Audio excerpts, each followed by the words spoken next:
Assalamualaikum warahmatullahi wabarakatuh. Alhamdulillah wassalatu wassalamu ala rasulillah wa ala alihi wa sahbihi wa man walah wa ba'd. Terutamanya marilah kita bersyukur kepada Allah kerana Allah subhanahu wa ta'ala masih memanjangkan usia kita. Malam ini dipertemukan oleh Allah. Mudah-mudahan keberadaan kita pada saat ini di antara ibadah yang diterima oleh Allah, yang dimuliakan ahli jawatan kuasa masjid ini di atas usaha keras kalian untuk mengimarahkan rumah Allah. Didoakan ianya di antara ibadah yang akan menjadi saksi di hadapan Allah subhanahu wa ta'ala kelak. Seterusnya para hadirin, para hadirat, tuan-tuan, ibu-ibu yang dimuliakan, malam ini kita akan meneruskan bicara kita merujuk kepada penyaksian kemunculan Nabi akhir zaman melalui lidah Bani Israel, dan kita juga akan menyaksikan penentangan Bani Israel ke atas rasul-rasul yang telah diutuskan oleh Allah Subhanahu wa taala kepada mereka. Dan jika berkesempatan pada malam ini, kita juga akan menyaksikan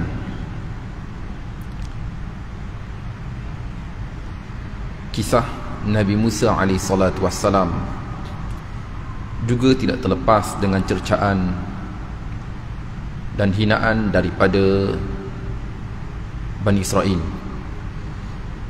Merujuk kepada bicara kita malam ini, terlebih dahulu kita ingin merenung firman Allah Subhanahu wa ta'ala, petikan daripada suratul Maidah, muka surat 119, juzuk yang ke-6, ayat 70.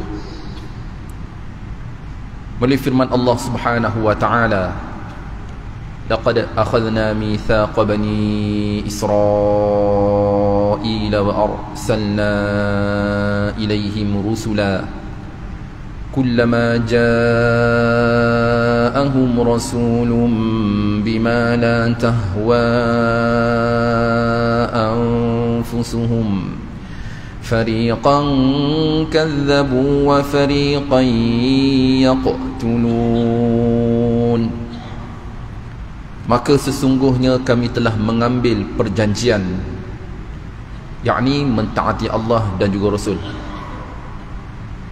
Bani Israel, dan kami telah utuskan kepada mereka para Rasul. Setiap kali datang kepada mereka Rasul dengan sesuatu yang tidak bertepatan dengan hawa nafsu mereka,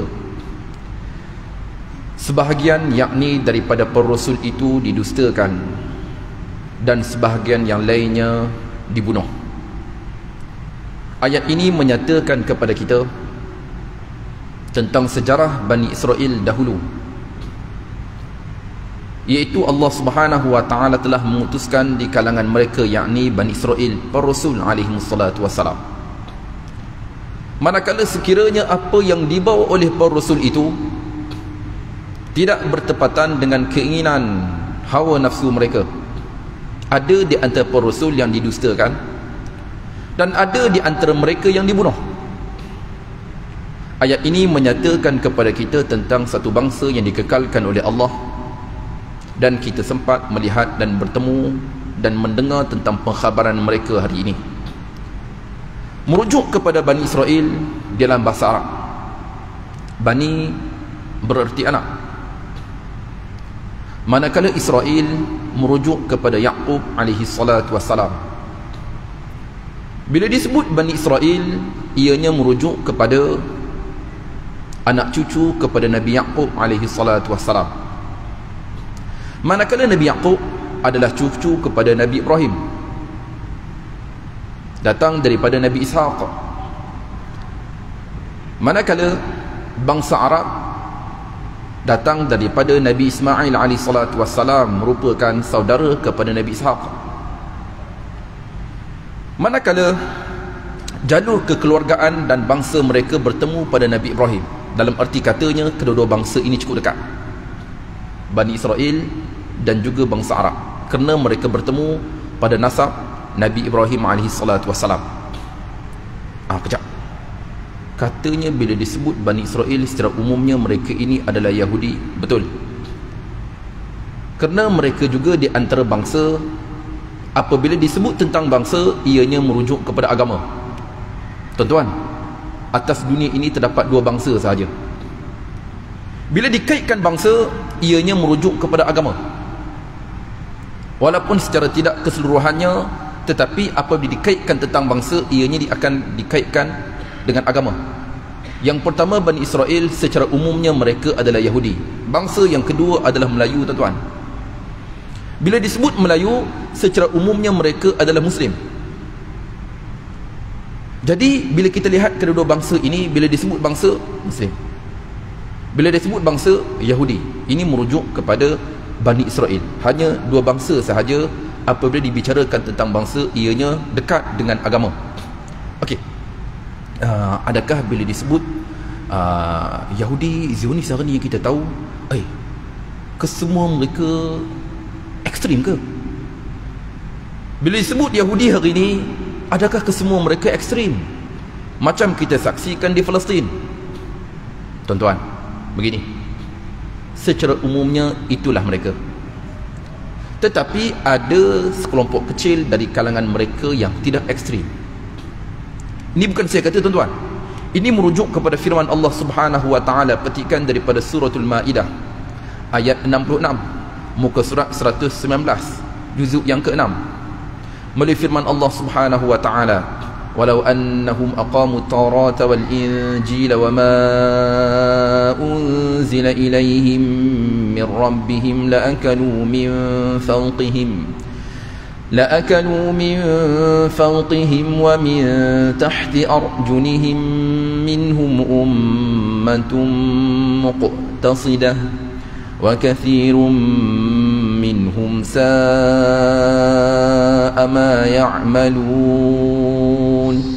Kita lihat artinya, dan sekiranya mereka, yakni Bani Israel, mendirikan Taurah dan juga Injil dan apa yang telah diturunkan kepada mereka, yakni Al-Quran, daripada Tuhan mereka. Tuan-tuan, apa jaminan daripada Allah? Semestinya mereka pasti akan memakan daripada hasil daripada atas mereka, yakni keberkatan langit, dan daripada bawah kaki-kaki mereka, yakni keberkatan bumi. Ada di antara mereka terdiri dari kalangan golongan pertengahan. Tuan-tuan, ini merujuk kepada firman Allah. Ada di antara mereka adalah golongan pertengahan, dan ramai kebanyakan di antara mereka buruk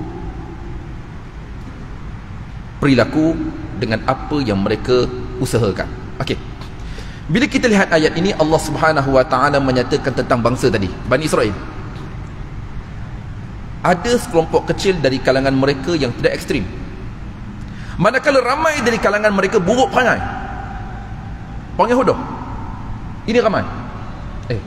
Hari ini kita lihat ke ada di antara kelompok mereka yang tidak ekstrim, tuan-tuan? Tuan-tuan, di antara video yang viral kepada kita, tuan-tuan, merujuk kepada demonstrasi yang turut diadakan oleh minoriti penganut agama Yahudi di Amerika. Tuan-tuan, pegang bendera Palestin. Mereka juga tidak bersetuju dengan tindakan yang diambil oleh Zionis ke atas penduduk Palestin. Demonstrasi, tuan-tuan, Yahudi tu, Yahudi. Maknanya ada di antara mereka yang disebut dengan kelompok pertengahan. Betul, tidak ekstrim. Bahkan golongan mereka, bangsa mereka, penganut agama mereka itu hari ini bertebaran di atas permukaan bumi, ramai. Dan mereka ini juga, kebanyakan mereka tidak bersetuju dengan tindakan yang diambil ke atas penduduk Palestin. Sekelompok kecil mereka, tuan-tuan, ada yang mendiami negara-negara Arab, terutamanya Yaman. Kalau tuan-tuan, ibu-ibu pergi ke Sana'a, ada, tuan-tuan, sehingga hari ini kalau kita pergi, ada perkampungan dan juga bandar mereka, hanya didiami oleh Yahudi sahaja. Nama pun nama Arab tuan-tuan, Abdullah, Abdul Aziz, tak nama pelik-pelik itu tak ada, nama Arab. Kalau kita pergi, kita melihat mereka juga dressing, pakaian mereka juga tuan-tuan sama. Macam orang Arab juga, dengan jubahnya, dengan serbannya, perempuannya dengan jubah hitamnya, dengan purdahnya, dengan tudungnya. Ini kalau kita lihat, terdapat sekelompok kecil dari kalangan mereka yang tidak ekstrim. Oh, maksudnya bila kita berdoa kepada Allah tentang Yahudi, apa yang mereka lakukan, maknanya kita mesti kaitkan juga pada doa kita itu, sama ada Yahudi yang zalim, sama ada Yahudi al-ghasibin yang merampas tanah harta umat Islam di Palestin. Begitu juga Yahudi yang mu'tadin, yang memusuhi umat Islam. Ini merujuk kepada konteks saat kita berdoa kepada Allah Subhanahu wa taala, kerana bukan keseluruhan mereka itu ekstrim. Okey. Kembali kita melihat, merujuk kepada kedatangan Nabi akhir zaman.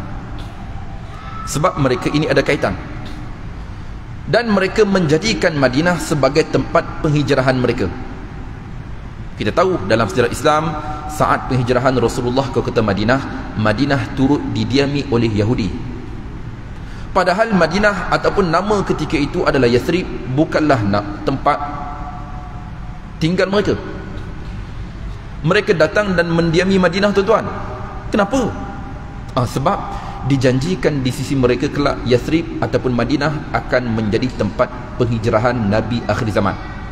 Atas sebab itu mereka datang dan mendiami Madinah dengan harapan Nabi akhir zaman itu dari kalangan mereka. Selama ratusan tahun mereka tinggal dan mendiami Madinah. Okey. Tiba-tiba tuan-tuan, kemunculan dan kedatangan Nabi akhir zaman pada peristiwa penghijrahan Rasulullah sallallahu alaihi wasallam. Dalam hadis yang diriwayatkan oleh Imam At-Tirmizi rahimahullahu taala daripada Abdullah Ibnu Salam radhiyallahu taala anhu. Abdullah Ibnu Salam, dahulunya beliau adalah seorang pendeta agung Yahudi. Dia di antara mereka yang memeluk Islam, Bani Israel. Bangsa Bani Israel, agama dahulunya adalah Yahudi. Dalam peristiwa itu dia memberi pengkhabaran, penceritaan apa yang berlaku saat kedatangan Nabi akhir zaman Rasulullah ke kota Madinah tuan-tuan. Apa katanya? Lamma qadima Rasulullah sallallahu alaihi wa alihi wasallam al-Madinah, in jalafa an-nasu ilayhi wa qila qadima Rasulullah sallallahu alaihi wa alihi wasallam, qadima Rasulullah sallallahu alaihi wa alihi wasallam, qadima Rasulullah sallallahu alaihi wasallam. Faji'tu fi an-nasi li anzura ilayhi falamma istabantu وجه رسول الله صلى الله عليه وآله وسلم عرفت أن وجهه ليس بوجه كذاب وكان أول شيء تكلم به أن قال يا أيها الناس أفشوا السلام وأطعموا الطعام وصلوا والناس نيام تدخلوا الجنة بسلام. Okey, hadis ini menarik tuan-tuan, yang mana Abdullah Ibn Salam kembali mengisahkan semula peristiwa ketika beliau masih menganut agama Yahudi. Apa katanya? Ketika mana ketibaan Rasulullah sallallahu alaihi wasallam ke kota Madinah, dia Yahudi masa tu. Manusia keluar, orang ramai penduduk Madinah tuan-tuan keluar berlari sambil mengkerumuni Rasulullah sallallahu alaihi wasallam dan dikatakan, Rasulullah telah tiba, Rasulullah sallallahu alaihi wasallam telah tiba, Rasulullah sallallahu alaihi wasallam telah tiba. Katanya, maka aku turut datang bersama dengan orang ramai. Dia pun datang juga. Dia Yahudi tuan-tuan. Dia Yahudi, bukan Islam. Dia juga datang bersama dengan orang ramai mengkerumuni baginda alaihi salatu wassalam. Tuan-tuan, maka apabila wajahnya nyata di hadapanku, makna wajah Rasulullah nyata di hadapannya, Abdullah bin Salam, aku mengerti sesungguhnya pada mukanya itu bukan muka seorang penipu.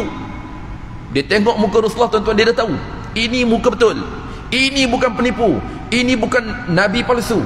Bila dilihat muka baginda alaihi salatu wassalam, kemudian dia mengatakan, dan ada pun ucap tamanya.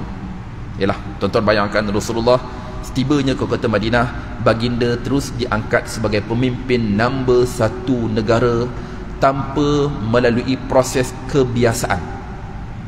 Datang-datang je terus diangkat sebagai pemimpin. Tuan-tuan, apa katanya? Dan ada pun ucap tamanya, wahai sekalian manusia, sebarkanlah salam dan sediakanlah makanan, beri makan, buat makan, dan dirikanlah solat sedang manusia tidur. Kalian pasti akan dimasukkan ke dalam syurga dengan penuh kesejahteraan. Okey, tuan-tuan, bila kita melihat hadis di atas, kita dapat menyaksikan kedatangan Rasulullah SAW ke kota Madinah saat ketibaan baginda.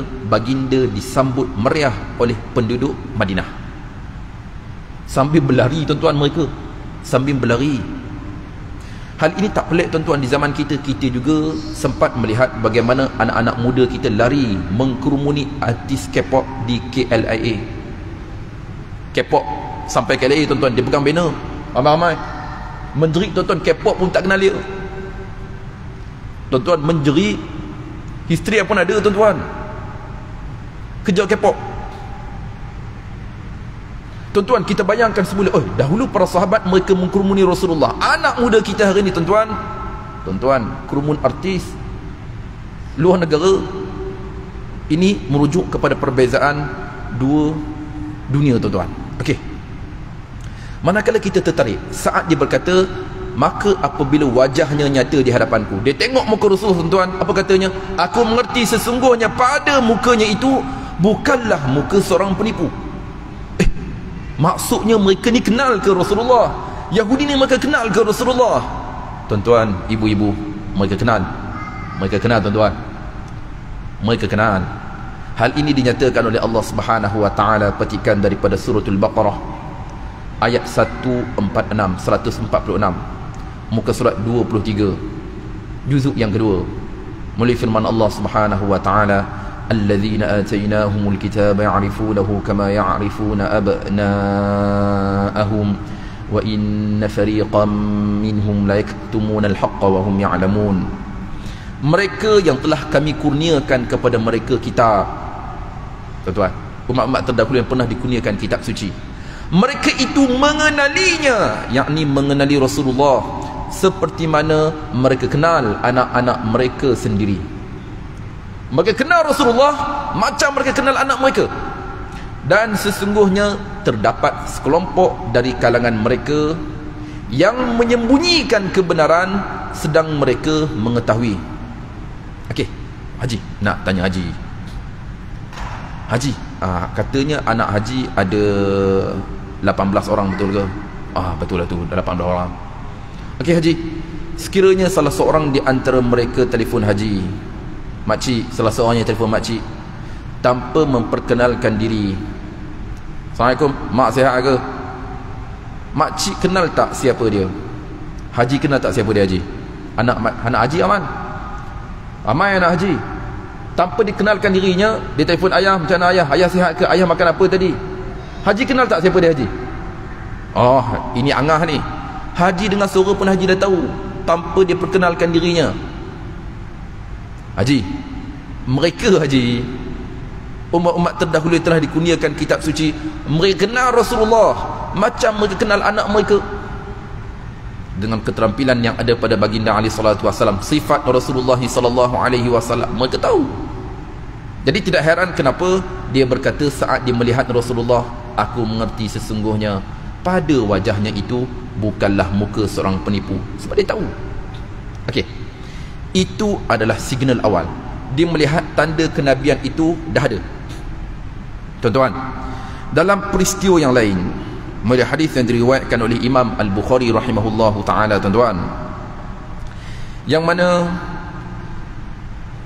ia datang dan bertemu dengan baginda Rasulullah sallallahu alaihi wasallam. Tadi dia hanya melihat. Tadi dia hanya mendengar ucap tama. Kali ini dia sendiri datang dan mengunjungi Rasulullah sallallahu alaihi wasallam. Tuan-tuan, manakala dalam peristiwa ini, saat dia datang bertemu dengan Rasulullah sallallahu alaihi wasallam, lantas ia berkata, Inni sa'iluka an thalathin la ya'lamuhunna illa nabi.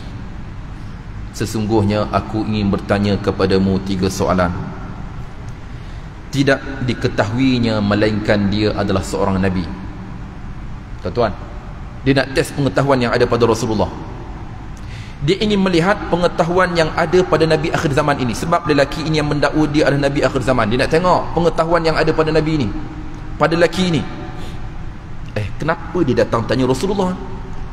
Kenapa dia nak tanya pengetahuan yang ada pada Nabi akhir zaman? Tuan-tuan, begini, sebenarnya kelompok mereka terdiri dari kalangan pendeta-pendeta agung mereka, tuan-tuan. Mereka memelihara rahsia, persoalan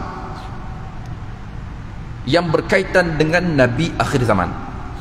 Dalam arti katanya, sekiranya kemunculan para anbiya, tuan-tuan, orang yang mengaku dirinya Nabi, mereka akan bertemu dengan lelaki-lelaki tadi.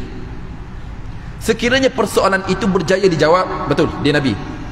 Dan sekiranya persoalan itu tidak berjaya dijawab, sah, dia adalah seorang penipu. Maksudnya, yang tahu perkara ni ramai ke? Tak ramai, tuan-tuan. Yang memelihara persoalan ini tidak ramai. Dalam hadis diriwayatkan oleh Thauban, tuan-tuan, yang mana Rasulullah juga pernah dikunjungi oleh pendeta agung yang lain, pendeta agung Yahudi yang lain, bukan Abdullah bin Salam, yang mana ia memberi jaminan soalan yang akan dikemukakan kepada Rasulullah tidak diketahui melainkan seorang Nabi, au rajulun au rajulani, ataupun seorang lelaki ataupun 2 orang lelaki yang lain. Maknanya persoalan yang mereka pelihara ini, tuan-tuan, adalah limited edition pengetahuannya. Maksudnya dalam satu-satu masa mereka hanya mempertanggungjawabkan kepada 3 orang sahaja. Ya, terdiri dari kalangan pendeta agung mereka. Orang ni tak tahu, tuan-tuan, sama-sama mereka je. Bila seorang meninggal, mereka akan mewarisi persoalan tadi kepada orang lain yang dirancang dan dilantik oleh mereka. Dari zaman ke zaman mereka memelihara persoalan itu. Di antara mereka yang bertanggungjawabkan pada zaman itu adalah Abdullah bin Salam dan juga pendeta agung Yahudi yang lain yang pernah turut mengunjungi Rasulullah. Yang mana ia memberi jaminan, aku ingin bertanya kepadamu 3 soalan, tidak diketahuinya melainkan dia adalah seorang Nabi. Tuan, dia telah mendengar ucapan Rasulullah, dia telah melihat wajah baginda. Kali ini dia ingin melihat pengetahuan yang ada pada Nabi akhir zaman. Terus dia bertanya kepada Rasulullah, tuan-tuan. Terus saya terjemahkan, tuan-tuan, melihat masa yang semakin mencemburui kita.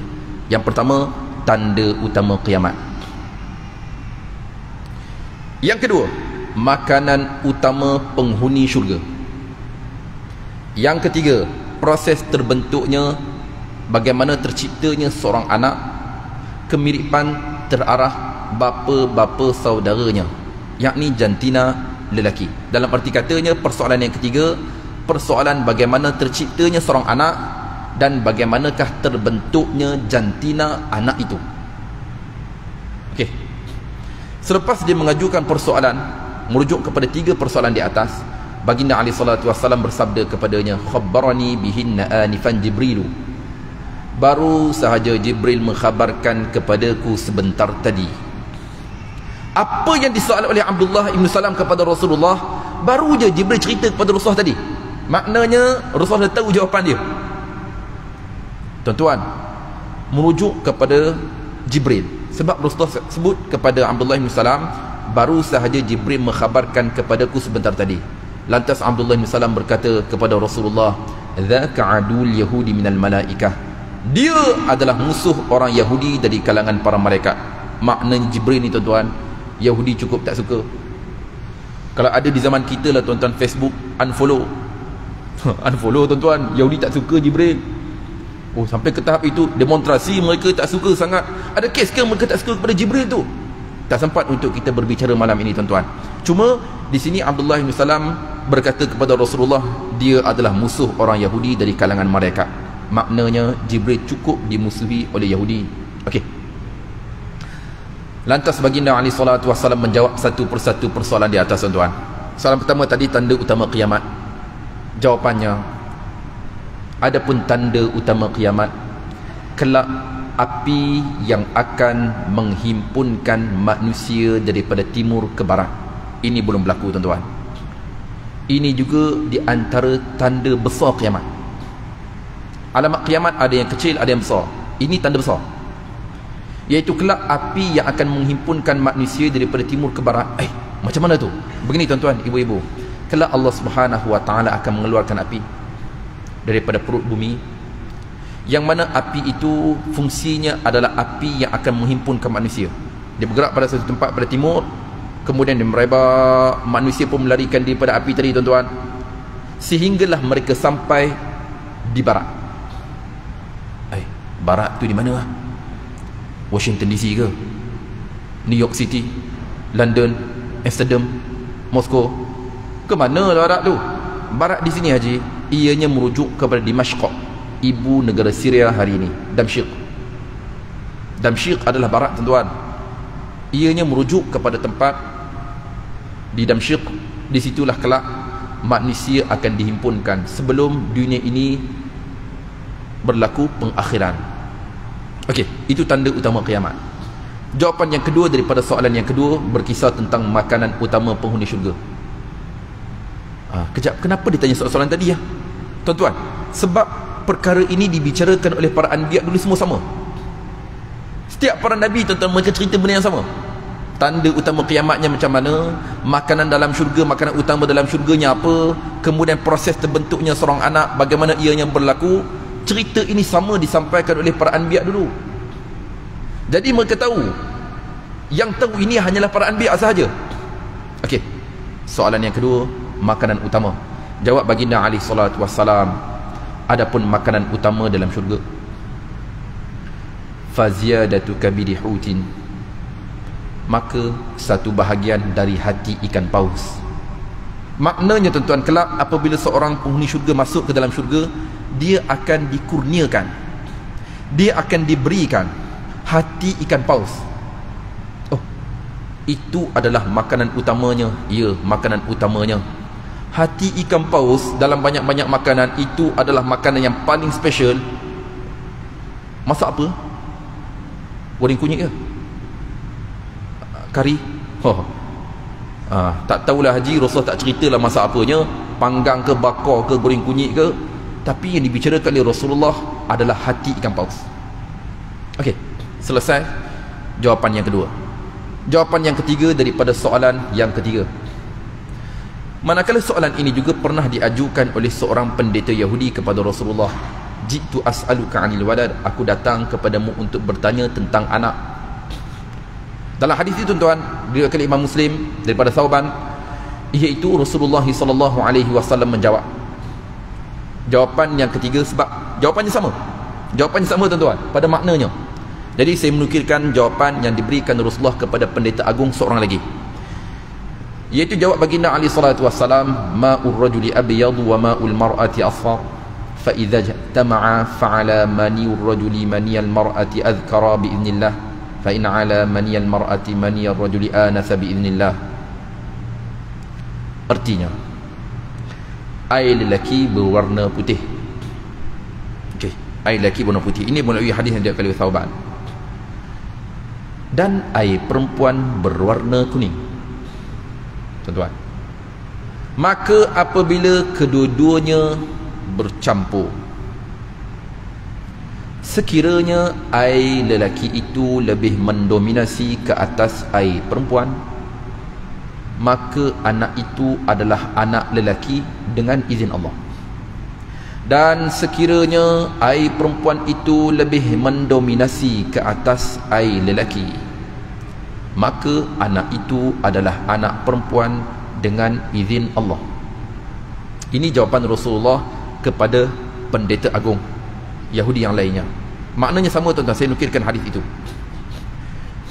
Bila kita lihat jawapan daripada Rasulullah tentang bagaimana anak itu diciptakan dan kemiripan jantina berlaku, kita lihat semula, air lelaki warna putih, air perempuan warna kuning. Ini jelas, tak ada masalah. Maka apabila kedua-duanya bercampur, maksudnya proses pembentukan anak memerlukan percampuran air lelaki dan juga perempuan. Lelaki sama lelaki tak akan berlaku anak, perempuan sama perempuan juga tidak akan berlaku kelahiran. Tuan-tuan, hari ini kita saksikan Apa yang dibicarakan oleh Rasulullah tuan-tuan sebenarnya ianya merentasi masa. Seolah-olah baginda alaihi salatu wassalam berada di zaman kita, macam Rasulullah berada di zaman kita tuan-tuan. Sebab baginda berbicara tentang bagaimana kedua-dua air itu bertemu. Di zaman kita ini tuan-tuan, kita menyaksikan proses itu. Ini juga menjadi sukatan pembelajaran kita semasa tingkatan 4 sains. Proses bagaimana anak itu diciptakan tuan-tuan. Ianya merujuk daripada kedua-dua air lelaki dan juga air perempuan. Kandungan dalam air lelaki terdapat dalamnya yang disebut dengan sperma. Saat seseorang lelaki itu melancarkan spermanya lebih daripada jutaan sperma yang hidup. Manakala bagi perempuan disebut dengan buaidah ataupun telur ataupun disebut dengan ovum. Manakala sperma tadi apabila ianya dilancarkan, ada tempat tujuan yang ingin dituju olehnya. Di mana tempatnya? Merujuk kepada buaidah ataupun ovum. Daripada jutaan tadi yang berjaya masuk ke dalam buaidah ataupun ovum ataupun telur, hanya seekor sahaja daripada sperma. Maka berlakulah percampuran dan bermulalah persenyawaan merujuk kepada kromosom lelaki dan juga perempuan. Bagi sperma dan juga ovum ada kromosom lelaki dan juga perempuan. Bagi kromosom lelakinya adalah XY dan bagi perempuannya adalah XX. Untuk pembentukan manusia memerlukan kepada 23 pasangan daripada kromosom lelaki dan juga perempuan tadi. Maknanya kromosom secara umumnya sebanyak 46, betul, 46. Jadi untuk pembentukan manusia memerlukan 23 pasangan. Jadi bermulalah persenyawaan yang pertama daripada kromosom sehinggalah pasangan ke-22. Ianya adalah non-sex. Tidak ada jantina dan tidak menentukan jantina. Manakala pembentukan terakhir merujuk kepada dominasi akhir daripada pasangan itu adalah pasangan 23. Sekiranya ianya didominasi oleh XY, maka anak itu adalah anak lelaki dengan izin Allah. Dan sekiranya dominasi akhir adalah XX daripada pasangan kromosom yang terbentuk, maka anak itu adalah anak perempuan dengan izin Allah. Ini yang kita belajar tuan-tuan. Dahsyat betul. Rasulullah berbicara tentang dominasi. Ya, Rasulullah berbicara tentang dominasi, bukan kuantiti tuan-tuan. Kejap. Bila Rasulullah menceritakan tentang proses penciptaan manusia dan juga jantina dulu, ada tak para sahabat yang bertanyalah, sebab benda ni jauh daripada fikiran mereka. Betul tuan-tuan, jauh. Betul tuan-tuan, kita tidak nafikan belum ada mikroskop pada zaman itu. Belum ada teknologi yang ada pada zaman kita ni tuan-tuan. Kita tidak nafikan. Tapi adakah para sahabat pernah bertanya kepada Rasulullah? Tak tanya tuan-tuan. Seperti mana biasa, mereka terus beriman apa yang disabdakan oleh Rasulullah. Zaman kita ini kita saksikan dominasi yang dinyatakan oleh Rasulullah. Benar baginda alaihi salatu wassalam, dan benar bagaimana terbentuknya jantina lelaki dan juga perempuan. Kita saksikan hari ini tuan-tuan. Okey. Selesai jawapan daripada Rasulullah. Ini secara umumnya, sebab jawapannya pada maknanya sama tuan-tuan, sama. Melihat hadis dari Thauban, jawapan yang diberikan kepada seorang pendeta Yahudi yang lain, dan juga jawapan yang diberikan kepada Abdullah ibn Salam radhiyallahu ta'ala anhu. Kemudian Abdullah ibn Salam berkata kepada Rasulullah, "Aku menyaksikan sesungguhnya engkau adalah utusan Allah." Terus dia beriman. Dia terus beriman tuan-tuan. Sebab dia memberi jaminan 3 soalan ini tidak diketahui melainkan seorang Nabi. Selepas Rasulullah memberi jawapan, dia beriman. Lantas dia mendedahkan kepada Rasulullah rahsia Yahudi. Sebab dia bekas Yahudi. Dia mendedahkan kepada Rasulullah rahsia Yahudi tuan-tuan. Apa katanya? Ya Rasulullah, innal yahuda qaumun buhutun in alimu bi islami qabla an tas'alahum anni bahatuni 'indak. Wahai Rasulullah, sesungguhnya Yahudi adalah kaum yang terkenal dengan tipu daya. Yahudi memang kuat menipu tuan-tuan. Ini bukan saya kata tuan-tuan, bekas Yahudi yang kata. Sesungguhnya Yahudi adalah kaum yang terkenal dengan tipu daya, dengan menipu. Sekiranya mereka mengetahui tentang keislamanku, apa kata engkau bertanya kepada mereka terlebih dahulu mengenaiku, pasti akan mendedahkan pembohongan mereka itu mengenaiku di sisimu. Ini cadangannya. Yang mana sebab Yahudi tak tahu dia telah memeluk Islam, tuan-tuan. Dia ulama besar. Dia ulama besar Yahudi, tuan-tuan. Dia memberi cadangan kepada Rasulullah. Dia ingin membuktikan Yahudi kuat menipu. Yang mana yang memberi cadangan, Yahudi Madinah tak tahu lagi dia telah memeluk Islam. Jadi katanya kepada Rasulullah supaya Rasulullah bertanya kepada mereka, yakni Yahudi Madinah, tentang dia, tentang Abdullah bin Salam, untuk membuktikan pembohongan mereka di hadapan Rasulullah. Tuan-tuan, seperti mana apa yang dijangkakan, tuan-tuan, datanglah rombongan Yahudi Madinah. Mereka datang. Waja'atil yahudu wa dakhala Abdullahil bait. Maka datanglah Yahudi. Mereka datang beramai-ramai untuk bertemu dan melihat Nabi akhir zaman.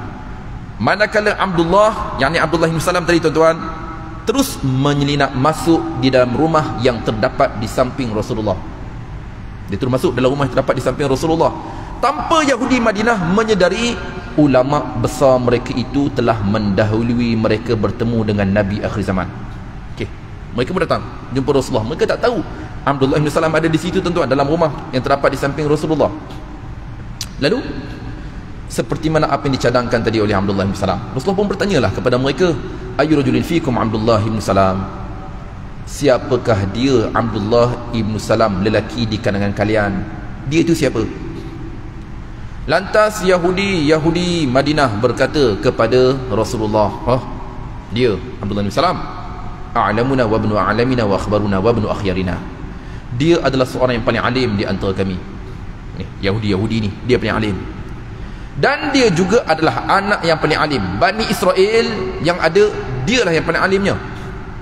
Dan dia juga adalah seorang yang paling berpengetahuan tentang pengkhabaran kitab suci, pakar kitab suci dia. Dan dia juga adalah anak yang terbaik di antara kami. Bani Israel yang terbaiknya, yang paling baiknya, dialah orangnya. Okey. Lalu Rasulullah bertanya kepada mereka, apa pandangan kalian sekiranya Abdullah memeluk Islam? Tuan-tuan, Rasulullah dah nak masuk. Apa pandangan kalian sekiranya Abdullah memeluk Islam? Lantas Yahudi berkata kepada Rasulullah, a'adzahullahu min dzalik, semoga Allah menyelamatkannya daripada demikian itu. Yalah, mereka pun berdoa juga kepada Allah, tuan-tuan. Yahudi, mereka berdoa semoga Allah menyelamatkan Abdullah bin Salam daripada Islam, memohon perlindungan kepada Allah supaya diberi perlindungan Abdullah bin Salam daripada agama Islam. Itu kata mereka. Lalu Abdullah bin Salam keluar daripada rumah tadi, rumah yang terdapat di samping Rasulullah. Dia keluar. Lalu dia berkata kepada mereka, asyhadu an la ilaha illallah wa asyhadu anna Muhammadar Rasulullah. Aku menyaksikan sesungguhnya tiada Tuhan melainkan Allah, dan aku menyaksikan sesungguhnya Muhammad adalah utusan Allah. Ini adalah syahadahnya kali kedua. Tadi pertama kali di hadapan Rasulullah.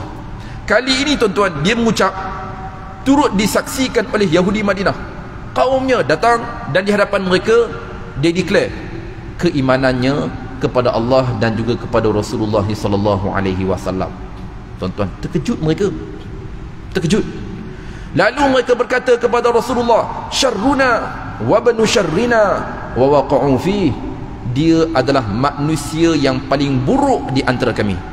Tuan-tuan, statement lari terus. Dan dia juga adalah anak yang paling keji. Bani Israel yang paling keji, yang paling teruknya, dialah orangnya.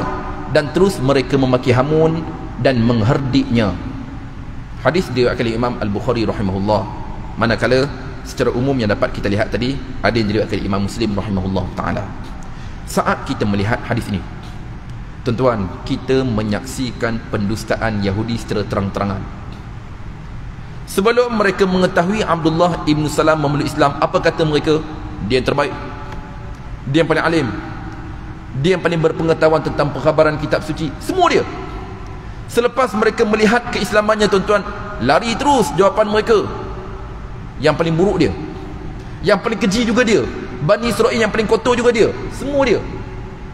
Ini melihat kepada pendustaan dan pembohongan mereka secara terang-terangan di hadapan Rasulullah sallallahu alaihi wasallam. Jadi Abdullah bin Salam, tuan-tuan, ingin membuktikan, oh, jadi selepas Rasulullah melihat jawapan Yahudi tuan-tuan, betul, dengan apa yang dikatakan oleh Abdullah ibn Salam radhiyallahu ta'ala anhu. Okey, manakala tuan-tuan, mereka juga dalam beberapa usaha cuba untuk membunuh Rasulullah, tak terlepas tuan-tuan. Dalam beberapa peristiwa mereka berusaha untuk membunuh baginda Ali sallallahu alaihi wasallam, terutamanya dalam peristiwa Khaybar, saat mereka cuba untuk meracuni Rasulullah. Seorang perempuan Yahudi sembelih kambing tuan-tuan, kemudian dia lomor racun, diberi kepada Rasulullah tuan-tuan, siap panggang tuan-tuan. Bahkan ada di antara sahabat yang meninggal dengan sebab racun itu, hasrat untuk membunuh Nabi akhir zaman. Jadi peristiwa ini banyak tuan-tuan, bagaimana usaha mereka untuk membunuh Rasulullah sallallahu alaihi wasallam. Kejap, kita sedia maklum mereka mengatakan diri mereka ini adalah pengikut setia kepada Nabi Musa. Nak tanya, adakah Nabi Musa pernah dilayan begitu teruk oleh mereka, khususnya Bani Israel? Adakah mereka juga turut melayani Nabi Musa AS dengan cara yang tidak sepatutnya? Ya tuan-tuan, ianya juga berlaku kepada Nabi Musa. Jika tadi kita lihat pada awal bicara kita lihat melalui firman Allah Subhanahu wa taala, ada di antara para anbiya yang dibunuh, para rasul yang dibunuh oleh mereka tuan-tuan. Nabi Musa juga tidak terlepas dengan kehinaan dan cercaan daripada mereka. Manakala hal ini diriwayatkan oleh Imam Al-Bukhari rahimahullahu taala, mungkin tak sempat untuk kita berbicara malam ini tuan-tuan. Mungkin poin itu kita akan sambung bicara kita pada pertemuan akan datang, melihat masa yang semakin mencemburui kita.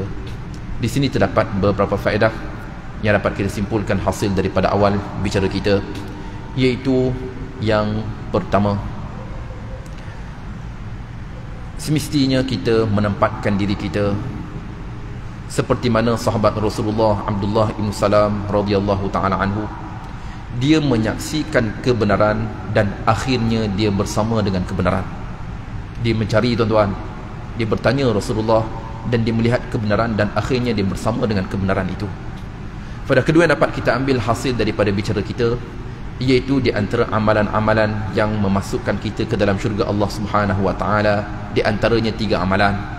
Yang pertama, dengan kita menyebarkan salam sesama kita, memberi salam. Kemudian yang keduanya, dengan kita menyediakan makanan, kita buat makan, kita sponsor makan, kita belanja makan kawan-kawan kita. Hari ni ada masa ke tak? Jom saya belanja malam ni. Ini juga sunnah Rasulullah tuan-tuan. Malam ni ada makan, malam ni pihak masjid ada makan. Mana pihak masjid ada makan tak malam ni? Tak ada. Tak ada tuan-tuan. Saya cuma maklumkan sahaja daripada pihak masjid tak ada makan. Jadi makan juga adalah sunnah Rasulullah. Kita boleh buat makan tuan-tuan. Kita jemput kawan-kawan kita, datang, kamu bawa ajak semua family, datang rumah saya minggu depan, saya ada buat makan-makan sikit. Itu juga sunnah Rasulullah tuan-tuan. Dan yang amalan yang ketiga, memasukkan kita ke dalam syurga Allah dengan kita mendirikan solat malam. Faedah berikutnya dapat kita ambil hasil daripada bicara kita, iaitu kita dapat menyaksikan rahsia yang ada pada Yahudi. Bahkan hari ini tuan-tuan, kita juga dapat menyaksikan peristiwa itu. Pembohongan yang mereka lakukan di hadapan Rasulullah tuan-tuan, kita juga tengok hari ini tuan-tuan. Mereka masuk dan menzalimi rakyat Palestin. Ada rakyat yang bangun menentang mereka tuan-tuan, disebut sebagai pengganas. Tuan-tuan, kita baca hari ini, kita baca tuan-tuan laporan media antarabangsa tuan-tuan, yang menyebut rakyat yang bangun menentang Zionis ini tuan-tuan sebagai pengganas. Kita pun pelik, mereka masuk menjarah negara umat Islam, kemudian rakyat bangun menentang, disebut dengan penjajah. Yang kita peliknya tuan-tuan, orang kita pun ada yang terpedaya, yang berkata nada seperti mana apa yang dikatakan oleh mereka tuan-tuan. Itu yang kita lebih pelik.